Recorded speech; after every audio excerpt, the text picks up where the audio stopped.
നല്ലവരായ 6ാം ക്ലാസ്സിലെ കുട്ടികളെ, നിങ്ങളുടെ പുസ്തകങ്ങളൊക്കെ മാറിക്കഴിഞ്ഞു. പഴയ മോഡൽ പേപ്പറുകൾ കൊണ്ടോ കഴിഞ്ഞ വർഷങ്ങളിലെ പേപ്പർ കൊണ്ടോ നിങ്ങൾക്ക് കാര്യമില്ല. പുതിയ പുസ്തകമാണ്. നമുക്ക് പുതിയ പേപ്പർ വെച്ചിട്ട് ഈസിയായി പഠിച്ച് പരീക്ഷ ഈസിയായിട്ട് തന്നെ എഴുതാം. നമുക്കിവിടെ ഒന്നാമത്തെ വർക്ക് കണ്ടു, ശരി അടയാളപ്പെടുത്തുക എന്നുള്ളതാണ്. ഒന്നാമതായിട്ട് വെള്ളി നാണയം അല്ലേ. വെള്ളി നാണയത്തിന് എന്താ പറയുക? വെള്ളി നാണയത്തിന് നമ്മൾ പറയുന്നത് ദീനാർ, ദിർഹം, റിയാൽ, ഇങ്ങനെ 3 ഓപ്ഷൻ ഉണ്ട്. എന്താ പറയുക? ദിർഹം എന്നാണ് പറയുക. അവിടെ നിങ്ങൾ ശരിയിട്ട് കൊടുക്കണം. രണ്ടാമതായിട്ട് ബൈത്തുൽ മാൽ. എന്താ ബൈത്തുൽ മാൽ എന്ന് പറഞ്ഞാൽ? പൊതുഖജനാവ്, മസ്ജിദ്, ബാങ്ക്. 3 ഓപ്ഷൻ ഉണ്ട്. എന്താണ്? പൊതുഖജനാവ് എന്നാണ് അല്ലേ. അടുത്തത് ഉമർ ഇബ്നുൽ ഖത്താബ് റളിയല്ലാഹു അൻഹു. മഹാനവറുകൾ 1ാം ഖലീഫ, 2ാം ഖലീഫ, 3ാം ഖലീഫ. 2ാമത്തെ ഖലീഫയാണ് ഉമർ റളിയല്ലാഹു അൻഹു. അവിടെയാണ് ശരിയിടേണ്ടത്. അടുത്തതായിട്ട് ഖുർആൻ മനഃപ്പാഠമാക്കിയവർ, കാണാതെ പഠിച്ചവർ അല്ലേ, അവർക്ക് നമ്മൾ പറയുന്ന പേരാണ് മുസ്ലിങ്ങൾ ഹാഫിളുകൾ, മുർത്തദ്ദുകൾ. എന്താണ് അവർ പറയുക? ഹാഫിളുകൾ എന്നാണ് പറയുക അല്ലേ. അടുത്തത് 1ാം ഖലീഫ, ഇസ്ലാമിൻ്റെ 1ാം ഖലീഫ ആരാണ്? ഉസ്മാൻ റളിയല്ലാഹു അൻഹു, ഉമർ റളിയല്ലാഹു അൻഹു, അബൂബക്കർ സിദ്ദീഖ് റളിയല്ലാഹു അൻഹു. ഇതിൽ ആരാണ്? സിദ്ദീഖ് റളിയല്ലാഹു അൻഹു ആണ് ഇസ്ലാമിൻ്റെ 1ാമത്തെ ഖലീഫ അല്ലേ. ഓക്കെ. അടുത്ത് നമുക്ക് 3ാമത്തെ ഖലീഫ ആരാണ്? ഇസ്ലാമിൻ്റെ ഉസ്മാൻ റളിയല്ലാഹു അൻഹു, സിദ്ദീഖ് റളിയല്ലാഹു അൻഹു, ഉമർ റളിയല്ലാഹു അൻഹു. ആരാണ്? ഉസ്മാൻ റളിയല്ലാഹു അൻഹു ആണ് അല്ലേ. നിങ്ങൾ സ്ക്രീനിൽ ഞാൻ എഴുതുന്നതിന് മുമ്പ് തന്നെ ശരിയിട്ട് കൊടുത്തോളൂ. നിങ്ങൾക്ക് ഒപ്പം പോരാ, കൂടെ തന്നെ പോരാൻ കഴിയുന്നുണ്ടോ, ഫോളോ അപ്പ് ചെയ്യാൻ കഴിയുന്നുണ്ടോ നിങ്ങൾക്ക് തന്നെ ഒന്ന് വിലയിരുത്താലോ അല്ലേ. ഉമ്മച്ചിനൊക്കെ കൂട്ടിക്കോളൂ. അടുത്തത് സമാധാന കരാർ. അതിനെന്താ പറയുക? ജിസിയ, കിതാബ്, സ്വലഹ്. എന്താണ് സമാധാന കരാർ എന്ന് പറഞ്ഞാൽ അല്ലേ? സ്വലഹ് എന്നാണ് അല്ലേ. അടുത്ത നമുക്ക് രണ്ടാമതായിട്ട് ഉത്തരം എഴുതാനാണ്. അതിന് മുമ്പായിട്ടൊരു കാര്യം, 5, 6, 7, 8 പുസ്തക പരിഷ്കരണം നടന്നത് ഈ വർഷമാണ്. പ്രീവിയസ് പേപ്പർ ഒന്നുമില്ല. ലിസാൻ്റെ കാര്യം കുറച്ച് ടൈറ്റ് തന്നെയാണ്. ആരെങ്കിലും പേപ്പർ തരുന്നുണ്ടെന്നുണ്ടെങ്കിൽ മുമ്പത്തെ വർഷത്തെ എന്നത്തോ പേപ്പറാണ്. ലിസാൻ്റെ ഈ പുതിയ പുസ്തകത്തിൽ കംപ്ലീറ്റ് റിവിഷൻ ഉണ്ടാക്കിയിട്ടുണ്ട്. ഫുൾ പാഠവും അതിലെ വർക്കുകൾ കൃത്യമായി പഠിപ്പിച്ച് നിങ്ങൾക്ക് ഫുൾ മാർക്ക് നേടാവുന്ന രൂപത്തിൽ. വലിയ വിലയൊന്നുമില്ല, വെറും 10 രൂപക്ക്. 10 രൂപ എന്ന് പറഞ്ഞാൽ 10 തന്നെ അതിന് നിങ്ങൾക്ക് തരുന്നുണ്ട് എന്ന് വെച്ച് നിങ്ങൾ വെറുതെ വാങ്ങുന്നു വേണ്ട. ഡെമോ ക്ലാസ് കണ്ടിട്ട് താല്പര്യം ഉണ്ടെങ്കിൽ, ഫലമുണ്ട് തോന്നിയാൽ മാത്രം മക്കളെ വാങ്ങിയാൽ മതി. അത് കിട്ടാൻ വേണ്ടി താഴെയുള്ള നമ്പറിൽ ഡെമോ ഒന്ന് മെസ്സേജ് അയച്ചാൽ മതി, സിമ്പിളായിട്ട് കിട്ടും. ഇനി നമുക്ക് രണ്ടാമത്തതിലേക്ക് കിടക്കാൻ. ഉത്തരം എഴുതാനാണല്ലേ. അബൂബക്കർ റളിയല്ലാഹു അൻഹുവിൻ്റെ ഭരണകാലം അല്ലേ. അബൂബക്കർ റളിയല്ലാഹു അൻഹുവിൻ്റെ ഭരണകാലം എത്രയായിരുന്നു അല്ലേ. ആ ഉത്തരം നമുക്ക് ഇവിടെ നോക്കൂ. അബൂബക്കർ റളിയല്ലാഹു അൻഹുവിൻ്റെ ഖിലാഫത്ത് എത്ര വർഷമായിരുന്നു? 2 വർഷം 3 മാസം 8 ദിവസം. ഇങ്ങനെയാണ് അതിൻ്റെ ഉത്തരം വരിക. മറക്കരുത്, 2 വർഷം 3 മാസം 8 ദിവസം. നമുക്കുള്ള അടുത്ത ചോദ്യമാണ്, മുസ്ഹഫ് പകർത്തി എഴുതാൻ ആരോടാണ് പറഞ്ഞത് എന്നുള്ളതാണ് നമുക്കുള്ള ചോദ്യം അല്ലേ. അതിൻ്റെ ഉത്തരം നമുക്കിവിടെ കാണാം. ഖുർആൻ സമാഹരിക്കാൻ ഖലീഫ നിയോഗിച്ച സ്വഹാബി ആരാണ്? ആ സ്വഹാബിയാണ് ബഹുമാനപ്പെട്ട സയ്യിദ് ബിനു സാബിത്ത് റളിയല്ലാഹു അൻഹു. വലിയ മഹാനായിട്ടുള്ള സ്വഹാബിയാണ് കേട്ടോ അദ്ദേഹം. അപ്പോൾ ആരാണ്? സയ്യിദ് ബിനു സാബിത്ത് റളിയല്ലാഹു അൻഹു ആണ് ഖുർആനെ സമാഹരിക്കാൻ ഖലീഫ അബൂബക്കർ സിദ്ദീഖ് റളിയല്ലാഹു അൻഹു നിയോഗിച്ച സ്വഹാബി. നമുക്കുള്ള അടുത്ത ചോദ്യം, ഉമർ റളിയല്ലാഹു അൻഹു യുദ്ധത്തിന് അയച്ച അനുഭവസ്ഥരായ സ്വഹാബികൾ ആരെല്ലാം? പരിചയസമ്പന്നരായ സ്വഹാബികളെ ഉമർ റളിയല്ലാഹു അൻഹു യുദ്ധത്തിന് അയച്ചു. അതാരൊക്കെയാണ്? അതിൻ്റെ ഉത്തരങ്ങൾ കമൻറ്റിൽ രേഖപ്പെടുത്തുക. ആ 2 സ്വഹാബിമാർ. നമുക്കടുത്ത ചോദ്യം, ഈ ഭാരം ഞാൻ ചുമക്കുന്നോ എന്ന് പറഞ്ഞ് അസ്ലമി റളിയല്ലാഹു അൻഹുവിനോട് ഉമർ റളിയല്ലാഹു അൻഹു നൽകിയ മറുപടി എന്തായിരുന്നു എന്നുള്ളതാണ് അടുത്ത ചോദ്യം. അതിന് മുമ്പായിട്ട് നേരത്തെ നിങ്ങളോട് കമൻറ്റ് ചെയ്യാൻ പറഞ്ഞത്, ആ ഉത്തരം നിങ്ങൾ കമൻറ്റ് ചെയ്തിട്ടുണ്ടാവുമെന്ന് വിശ്വസിക്കുകയാണ്. എന്തായിരുന്നു ചോദ്യം? ഉമർ റളിയല്ലാഹു അൻഹു യുദ്ധത്തിന് അയച്ചിരുന്ന അനുഭവസ്ഥരായ സ്വഹാബികൾ അത് ആരെല്ലാമായിരുന്നു? ആ ഉത്തരമാണ് നമുക്ക് ഇവിടെയുള്ളത്. ആരാണ്? ഖാലിദ് ബിൻ വലീദ് റളിയല്ലാഹു അൻഹു, അതേപോലെ തന്നെ അബൂ ഉബൈദ റളിയല്ലാഹു അൻഹു എന്നിവരാണ് അവർ അല്ലേ. അതെങ്കിൽ നിങ്ങൾ ഉത്തരമായി കമൻറ്റ് ചെയ്തത് അല്ലേ. ഈ സ്വഹാബിമാർ നിങ്ങൾ പ്രത്യേകം ഓർത്ത് വെക്കണം. ഇനി നമുക്ക് ഇതിൻ്റെ ഉത്തരം അല്ലേ. ഈ ഭാരം ഞാൻ ചുമന്നോളാം എന്ന് പറഞ്ഞ അസ്ലമി റളിയല്ലാഹു അൻഹുവിനോട് ഉമർ റളിയല്ലാഹു അൻഹു നൽകിയ മറുപടി അല്ലേ, അതാണിത്. അന്ത്യനാളിൽ എൻ്റെ ചുമടുകൾ നീ വഹിക്കുമോ എന്നാണ് ഉമർ റളിയല്ലാഹു അൻഹു തിരിച്ചു ചോദിച്ചത്. ഇപ്പോൾ നീ വഹിക്കുമായിരിക്കും, പക്ഷെ അന്ത്യനാളിൽ എൻ്റെ ചുമടുകൾ നീ വഹിക്കുമോ എന്ന് ഉമർ റളിയല്ലാഹു അൻഹു തിരിച്ചു ചോദിച്ചു. അടുത്ത ഉമർ റളിയല്ലാഹു അൻഹുവിൻ്റെ ഭരണത്തെക്കുറിച്ച് ഗാന്ധിജി എന്താണ് പറഞ്ഞത് എന്നാണ് ചോദ്യം, അല്ലേ? ഖലീഫ ഉമർ റളിയല്ലാഹു അൻഹുവിൻ്റെ ഭരണത്തെക്കുറിച്ച് നമ്മുടെ രാഷ്ട്രപിതാവ് ഗാന്ധിജി പറഞ്ഞ അഭിപ്രായമാണ് എന്ത്? ഇവിടെ ഗാന്ധിജി പറഞ്ഞു, ഇന്ത്യയിൽ ഞാൻ ആഗ്രഹിക്കുന്നത് ഖലീഫ ഉമറിൻ്റെ ഭരണമാണ്. ഇനി നമുക്ക് 2 വീതം എഴുതാനാണ്. ഉമർ റളിയല്ലാഹു അൻഹുവിൻ്റെ സാംസ്കാരിക ഭരണ നേട്ടങ്ങളിൽ നിന്ന് നമുക്ക് 2 അവിടെ എഴുതി കൊടുക്കാം. ഹിജറ കലണ്ടർ 1, അല്ലേ? ഒന്നെന്താണ്? ഹിജറ കലണ്ടർ. 2 ഭരണ സംവിധാനങ്ങൾ കേട്ടോ. അപ്പോൾ ഇത് ഓർത്തു വെക്കുക. ഹിജറ കലണ്ടർ, ഭരണ സംവിധാനങ്ങൾ. ഇതാണ് ഉമർ റളിയല്ലാഹു അൻഹുവിൻ്റെ സാംസ്കാരികമായ ഭരണ നേട്ടങ്ങൾ.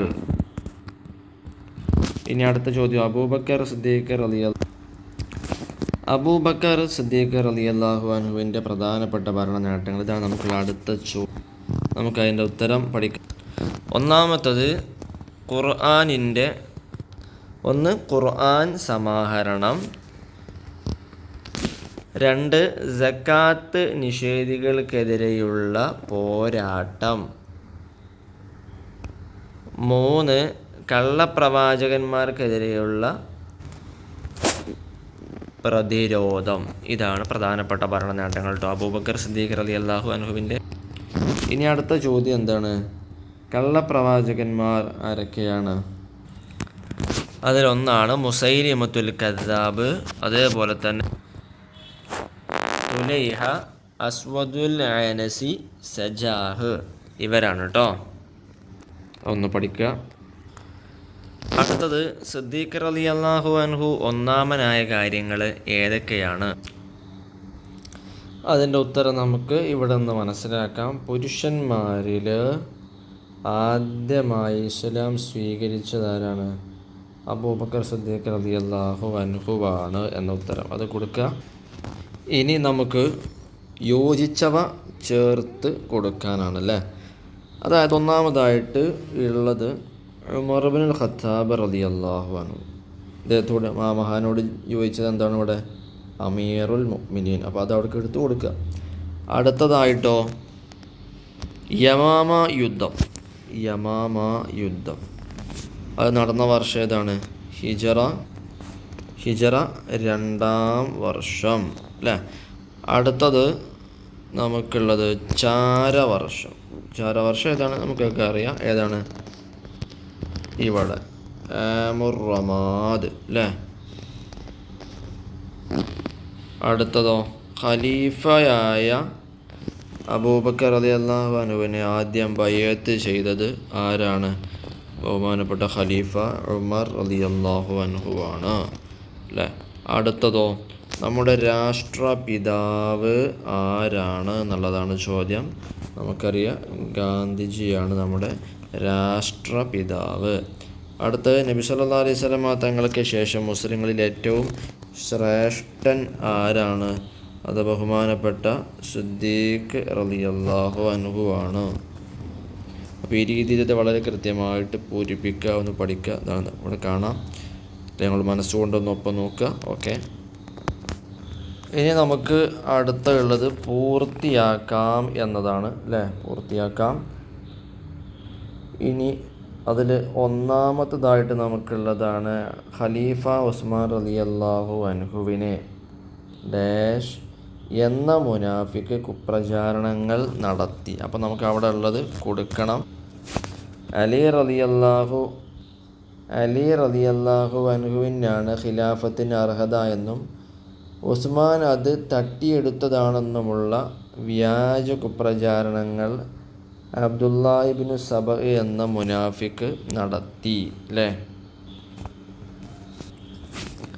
അടുത്ത നമുക്ക് രണ്ടാമത്തത് സുബഹ് നിസ്കരിച്ചു കൊണ്ടിരിക്കെ എന്ന് ശത്രുവിൻ്റെ വെട്ടേറ്റുകൊണ്ടായിരുന്നു ഉമർ റളിയല്ലാഹു അൻഹുവിൻ്റെ വഫാത്ത് എന്നാണ്. അപ്പോൾ ഏതാണ് ആ ശത്രു? ആ ശത്രുവാണ് അബൂ ലുഅ്ലുഅ, അല്ലേ? അതവിടെ പൂരിപ്പിച്ചു കൊടുക്കണം. അടുത്തത് നമുക്ക് ജിസിയ ജിസിയ സംവിധാനം വഴി മുസ്ലിങ്ങൾക്ക് ഡാഷ് ഉറപ്പാക്കുകയും ചെയ്തു അല്ലേ. അതായത് അമുസ്ലിങ്ങൾക്ക് ഉമർ റളിയല്ലാഹു അൻഹു മതസ്വാതന്ത്ര്യവും സുരക്ഷയും ഉറപ്പാക്കി. അപ്പം ജിസിയ സംവിധാനത്തിലൂടെ അവർക്ക് ആ ഒരു നേട്ടം കിട്ടി. അതാണ് അവിടെ പൂരിപ്പിച്ചു കൊടുക്കാനുള്ളത്. അടുത്തത് അബൂബക്കർ റളിയല്ലാഹു അൻഹുവിൻ്റെ മഖബറ നബി സല്ലല്ലാഹു അലൈഹി വസല്ലമയുടെ ഖബറിൻ്റെ തൊട്ടടുത്ത ഡാഷിലാണ്. അതെവിടെയാണ് നമുക്ക് പൂരിപ്പിച്ചു കൊടുക്കണം.